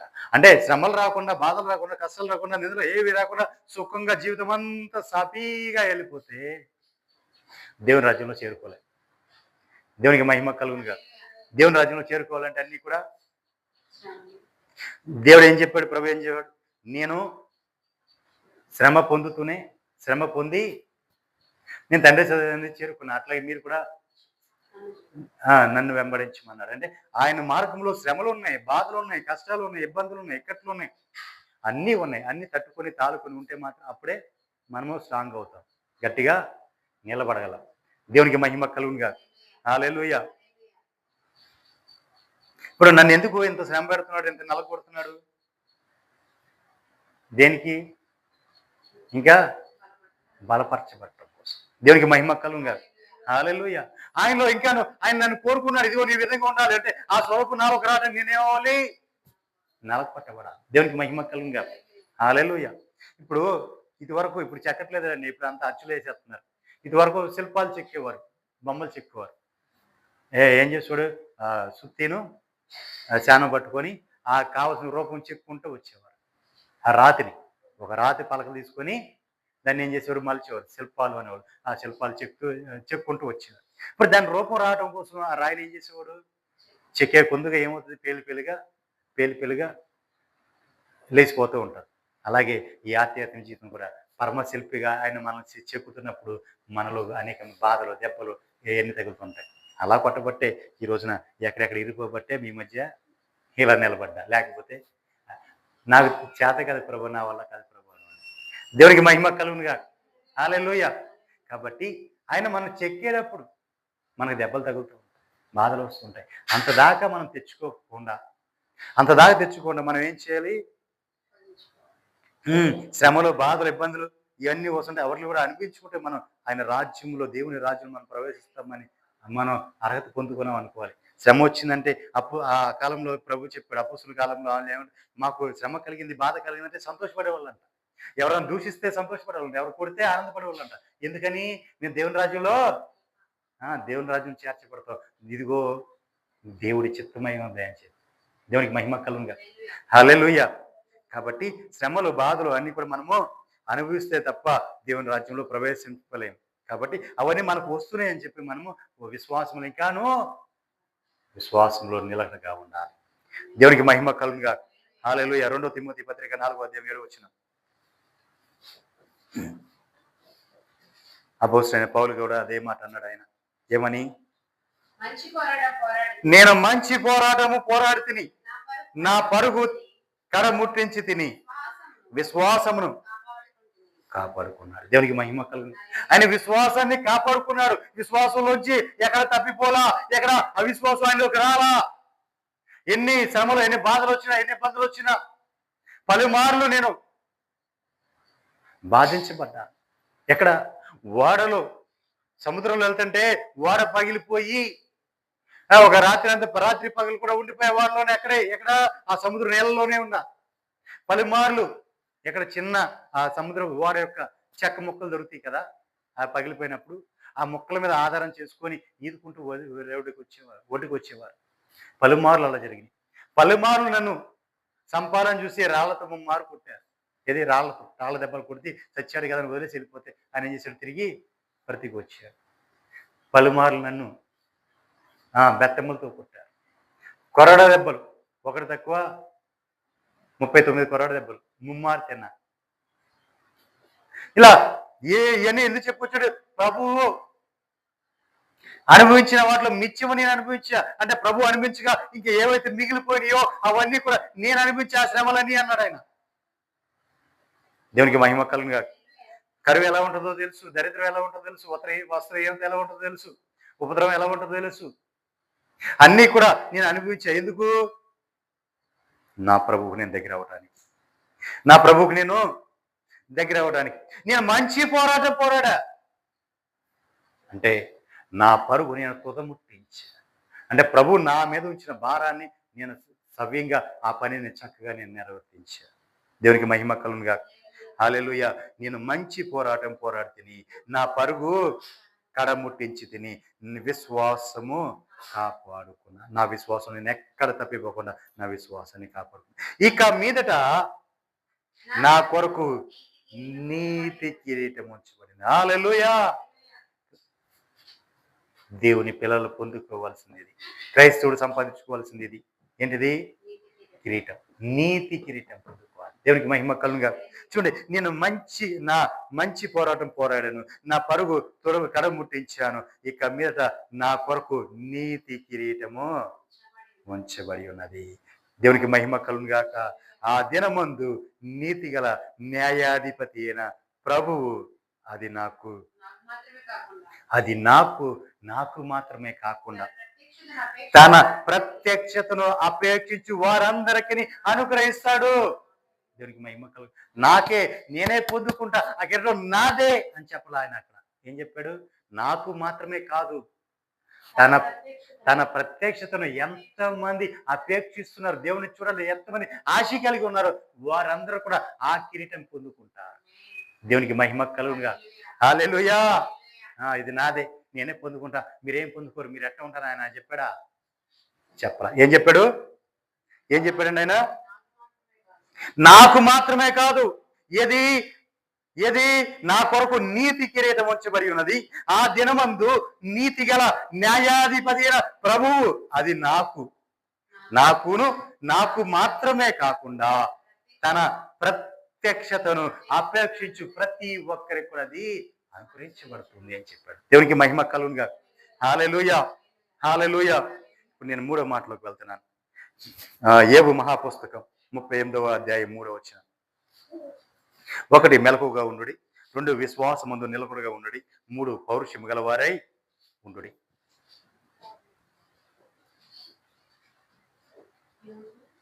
38:3. పౌరుషము తెచ్చుకొని నీ నడుము బిగించుకొనము. నేను నీకు ఒక ప్రశ్న వేస్తున్నా, నీవు దానిని నాకు తెలియచెప్పు. దేవునికి మహిమ కలుగునుగా. ఎవరేమంటున్నారు ఈ మాట? దేవాది దేవుడు అంటున్నారు. ఆది సంభూతుడు పరమ తండ్రి మాట్లాడుతున్న మాట యోబుతో మాట్లాడుతూ అంటున్నాడు. ప్రభు అంటున్నాడు, ఇదిగో యోబు, నీవు పౌరుషం తెచ్చుకొని నీ నడుము నువ్వు బిగించుకొని నేను నీకు వెయ్యి ప్రశ్న, నీవు దానికి నాకు తెలియచెప్పు. దేవునికి మహిమ కలుగునుగా.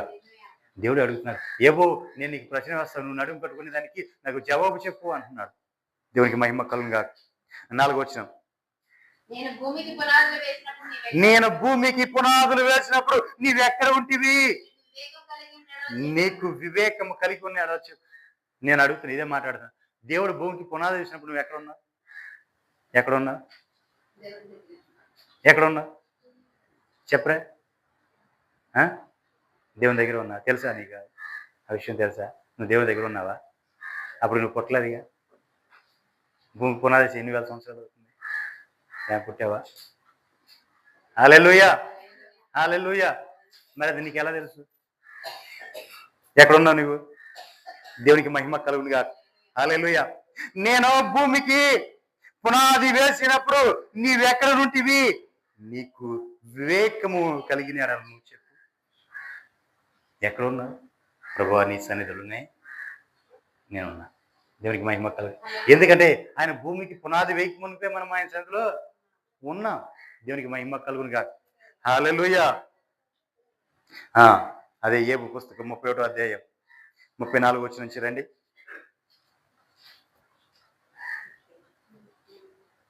మహాసమూహముకు భయపడి చూడండి, మహాసమూహానికి భయపడి, రెండోది కుటుంబ తిరస్కారానికి. కుటుంబ తిరస్కారం అంటే తండ్రి మాట, పెద్దవాడి మాట పిల్లలు వినకపోవటం, భార్య వినకపోవటం, తిరస్కారం. ఏదైనా ఒక మాట చెప్పనుకో దాన్ని ఏం చేస్తారు? తిరస్కరించడం. దేవునికి మహిమ కలుగునుగా. తిరస్కరించడం అంటే ఆ మాట లెక్క లేకుండా చేయటం అనమాట. అంటే ఈ కుటుంబ తిరస్కారానికి అంటే అందరూ కలిసి కాదు అంటారేమో అని భయపడకూడదు. రెండోది మహాసమూహానికి, జన సమూహానికి ఎప్పుడు కూడా భయపడకయ్యు. నేను మౌనుగా ఉండి ద్వారము దాటి బయటికి వెళ్ళకోకుండా రొమ్ములో నా పాపము కప్పుకున్న ఎడల పరమునున్న దేవుని దృష్టికి నేను వేషధారిని అవుతాను. దేవుడికి మహిమ కలుగునుగా. హల్లెలూయా. అంటే బయట ఉన్న ప్రజలతో కానీ, కుటుంబంలో ఉన్న వారితో కానీ, కుటుంబంలో ఉన్న వారితో కానీ, బయట ఉన్న వారితో కానీ మనం ఆ మాటకు లెక్క లేకుండా మనం భయపడి ఉంటే, ఆయన చెప్పే మాట మనం ధైర్యంగా చెప్పకుండా వీళ్ళు ఏమనుకుంటారో వాళ్ళు ఏమనుకుంటారో. ఇప్పుడు ధైర్యంగా ఖండించి మా వాక్యం ఎలా చెప్తుంది, మీరు ఎలాగ ఉండాలి అని ఖండితం, ఇదే ఖచ్చితంగా మీరు ఇలాగే ఉండాలి అని నేను చెప్పాను అనుకో, మీరేం చేస్తారు?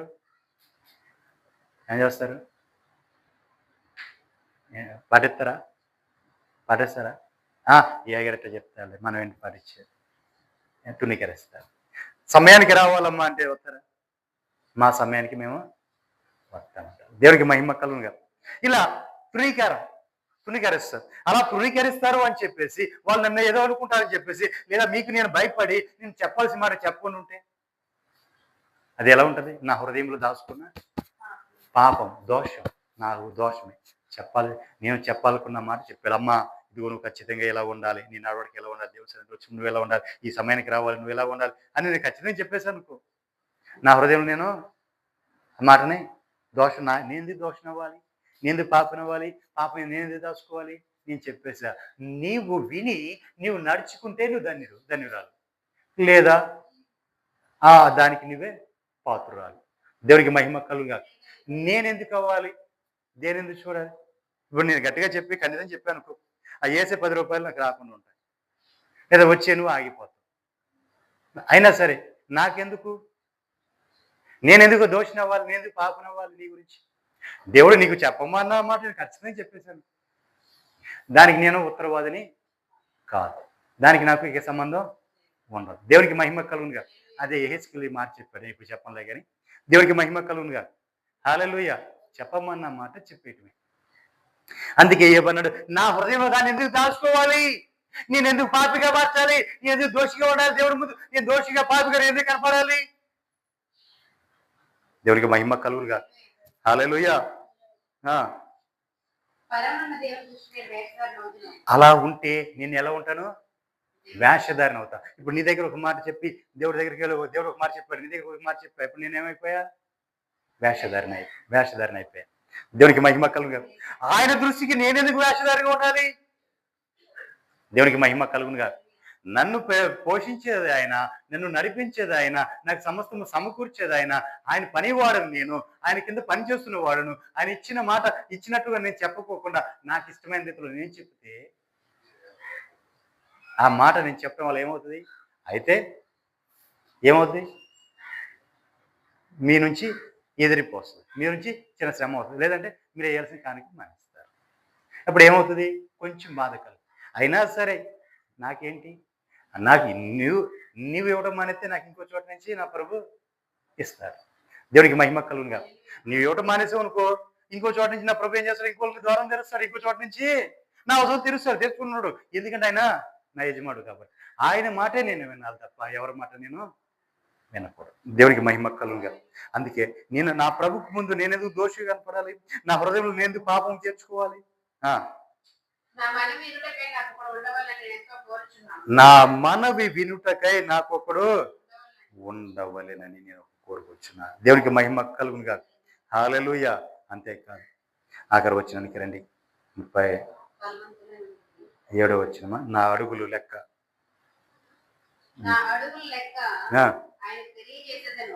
అంత దాని పై వచనానికి రండి.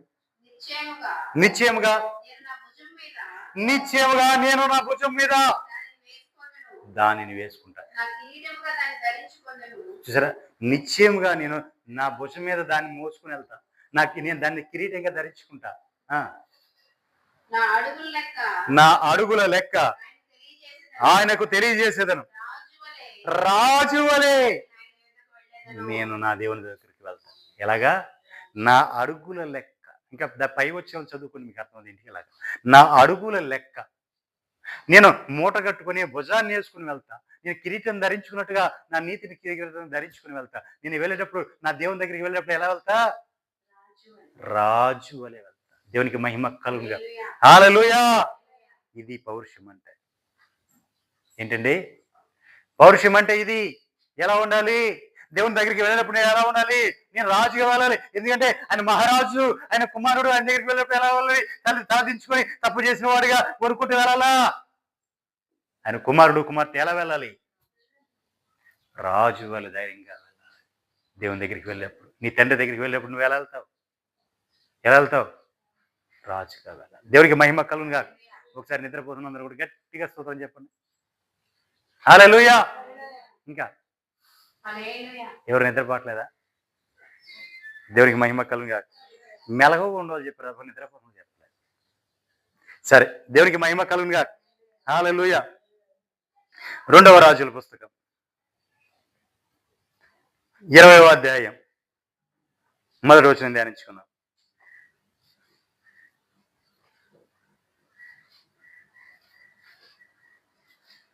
రెండవ రాజులు 20వ అధ్యాయం 1వ వచనం నుంచి. ఆ దినములో హిజ్కియాకు మరణకరమైన రోగము కలుగుగా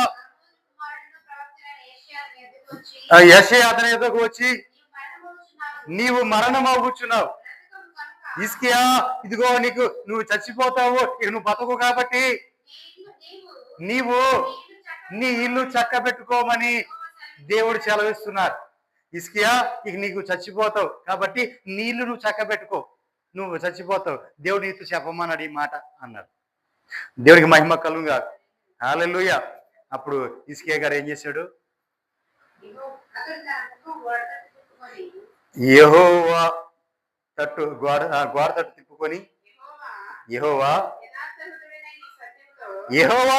యథార్థ హృదయం నేను సత్యముతో నీ సన్నిధిని నేనెట్లు నడుచుకుంటునో అది నీ దృష్టికి అనుకూలంగా సమస్తమును నేనెట్లు జరిగించి తినో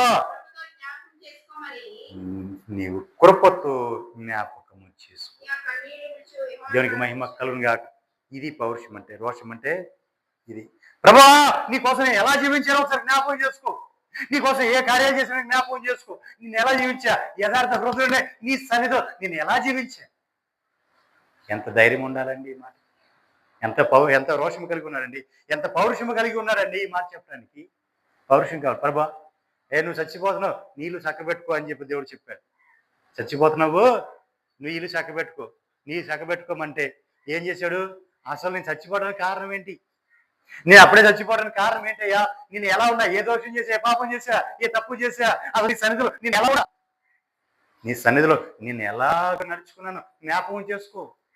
ప్రభా, నా నీతికి జ్ఞాపకం చేసుకో, నీ ఆజ్ఞలు, నీ కథ, నీ విధులు నేను ఎలా అనుసరించానో జ్ఞాపకం చేసుకో ప్రభువా. ఏంటండి ఇది? పౌరుషం కదా. ప్రభు ఎందుకు పౌరుషం కదా అంటే ఆయన ఎంత యథార్థంగా నడుచుకోకపోతే నేను ఎలా నడుచుకున్నాను, నేను ఎలా ఉన్నాను అంటే దేవుడితోనే మాట్లాడాడంటే ఎలా నడుచుకుని ఉంటాడంటే హిజ్కియా. దేవుడికి మహిమ కలుగునుగా. హల్లెలూయా. కింద వచ్చానికి రండి.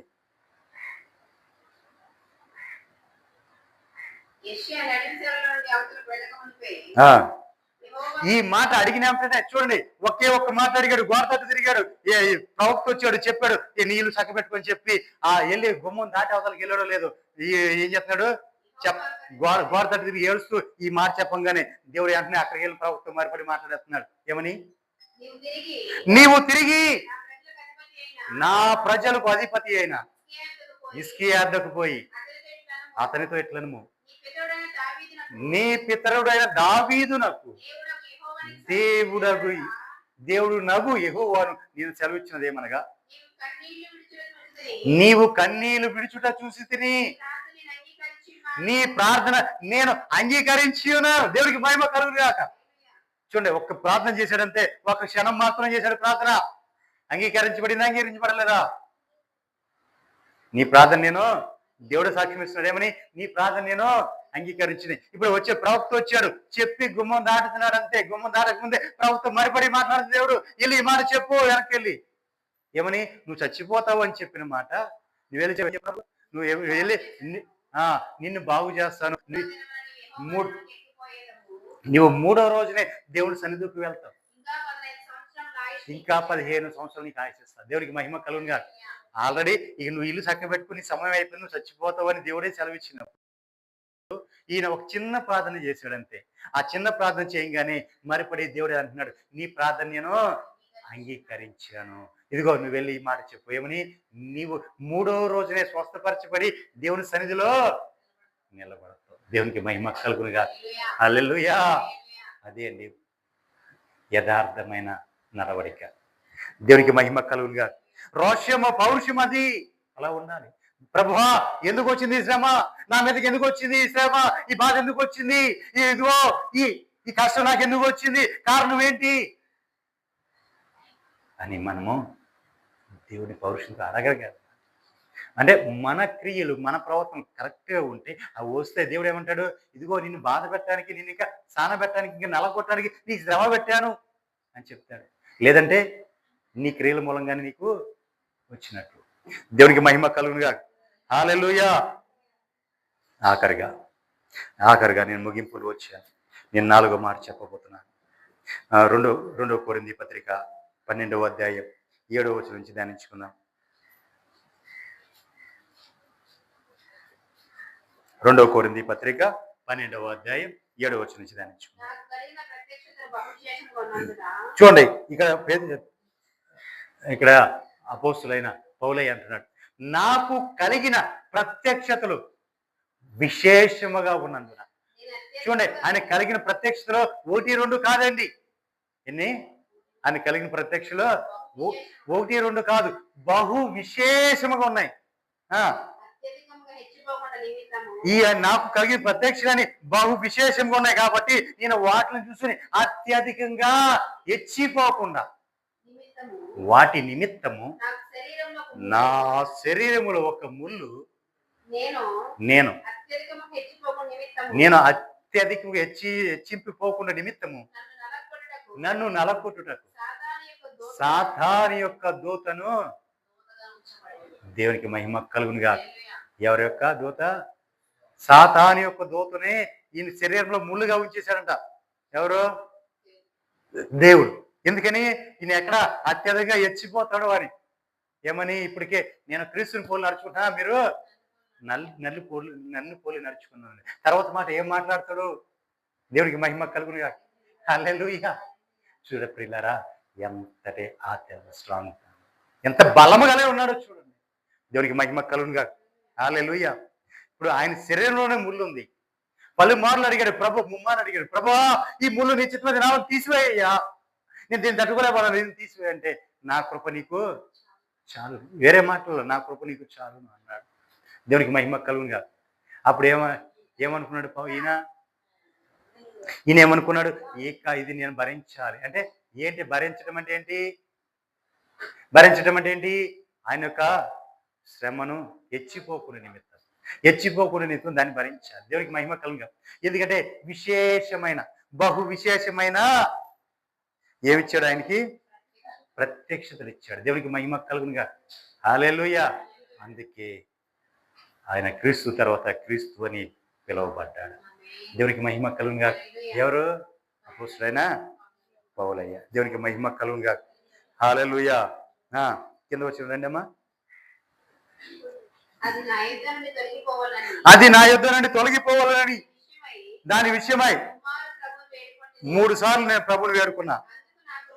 అందుకు నా కృప నీకు చాలును, బలహీనతల యందు నా శక్తి నీకు పరిపూర్ణమవుతుంది. దేవునికి మహిమ కలుగునుగా. నేను ఎప్పుడు బలహీనుడో అప్పుడే నేను బలవంతునని చెప్పుకోవడానికి కారణం ఇదే. అపోస్తలుడైన పౌలయ్య మాట చెప్పండి, నేను ఎప్పుడు బలహీనో అప్పుడే నేను బలవంతుని అన్నాడు. అంటే నీవు బలహీనుడు అయినప్పుడు నా శక్తి నీలో పరిపూర్ణం అవుతుంది. అంటే ప్రభు యొక్క శక్తితో మన శక్తి, మన బలం ఎందుకు పనికిరాదు. కానీ ఆయన యొక్క బలం మనలోకి వచ్చినప్పుడు మనం పరిపూర్ణం అయిపోతాం. దేవునికి మహిమ కలుగునుగా. హల్లెలూయా. హల్లెలూయా. హల్లెలూయా.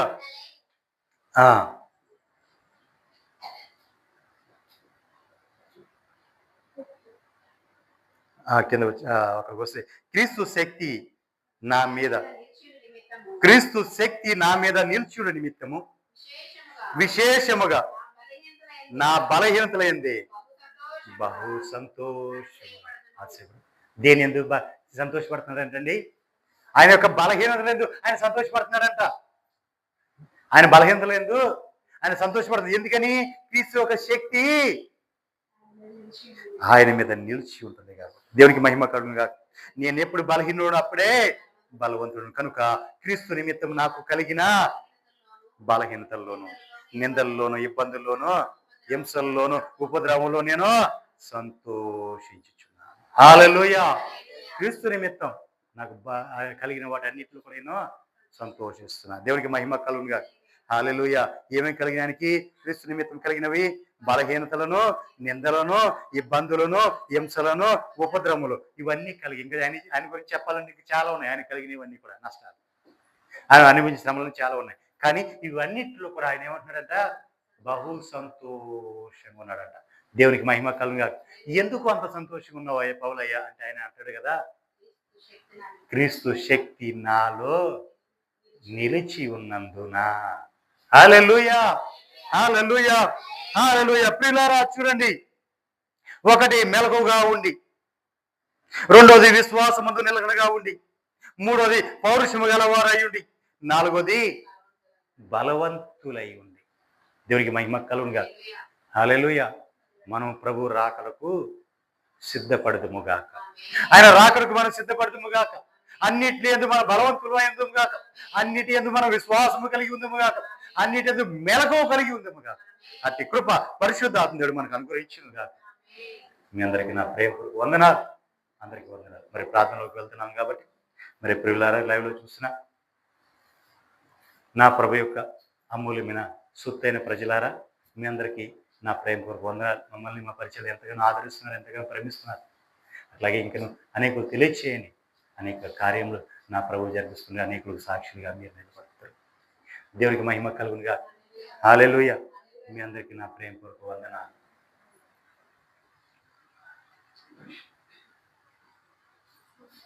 ప్రార్థన చేసుకుందాం. మన మధ్యలో ఉన్న దీక్ష చిన్న ప్రార్థన చేస్తాం.